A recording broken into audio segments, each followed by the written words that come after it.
Guys ഗൾഫിലൊക്കെ ഉണ്ടല്ലോ trending ആയിക്കൊണ്ടിരിക്കണുണ്ടല്ലോ നമ്മളെ കിസ്ത വെച്ചിട്ട് പരിപാടി ചെയ്ത ഫ്രഷ് ക്രീമാട്ടോ മറായിന്റെ. നിങ്ങൾക്ക് നാട്ടിലൊന്നും കിട്ടൂല, നമുക്ക് പടത്തന്നെ ഉള്ളൂ. അപ്പൊ നിങ്ങൾ കണ്ട് സൂക്ഷിക്കുക. അതിലേക്ക് ലേസം ഉണ്ടല്ലോ ഇങ്ങനെ ഹണി ഇങ്ങനെ ഒഴിക്കുക. ഇങ്ങനെ ഒഴിച്ചിട്ട് ഇത് നല്ലവണ്ണമായിട്ട് മിക്സ് ആക്കുക. ഇതൊക്കെ സൗദിയുള്ള മെയിൻ സാധനം ഉണ്ടോ. നോമ്പ് ആയി കഴിഞ്ഞ സാധനം ഉണ്ടല്ലോ, അടിയും കച്ചറിയും ഉണ്ടാകുക സൗദികൾ കേട്ടോ. എന്നിട്ട് അതിലേക്ക് നല്ല ബ്രെഡ് ഉണ്ടല്ലോ, ബ്രെഡോ അല്ലെ കുബു നമ്മളെ ദേശീയ ഭക്ഷണമായ കുബൂസൊക്കെ കൂട്ടിയിട്ട് പിടുത്തം പിടിച്ചു കഴിഞ്ഞിട്ടുണ്ടല്ലോ, സ്വർഗം കാണും. ഒരു വട്ടെങ്കിലും ഉണ്ടല്ലോ കഴിക്കാത്തോടൊന്ന് കഴിച്ചു നോക്കി.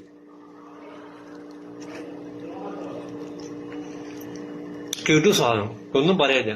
ലേസം കോസ്റ്റ് ചെയ്യാൻ 4 ഉറുപ്പിന്റെ അടുത്ത് വരണ്ട്. അപ്പൊ ഒരു വട്ടെങ്കിലും ട്രൈ ചെയ്ത് നോക്കി, മോശം വരൂല. ബ്രെഡ് വെച്ച് നോക്കി, ഇനി കിസ്ത മറ്റേ കുബൂസ് വെച്ചിട്ട് നോക്കുമ്പോ മസ്റ്റ് ട്രൈ ആയിട്ടോ. കുസാർക്ക് മുന്തിന കുസാർക്ക് നാരങ്ങ.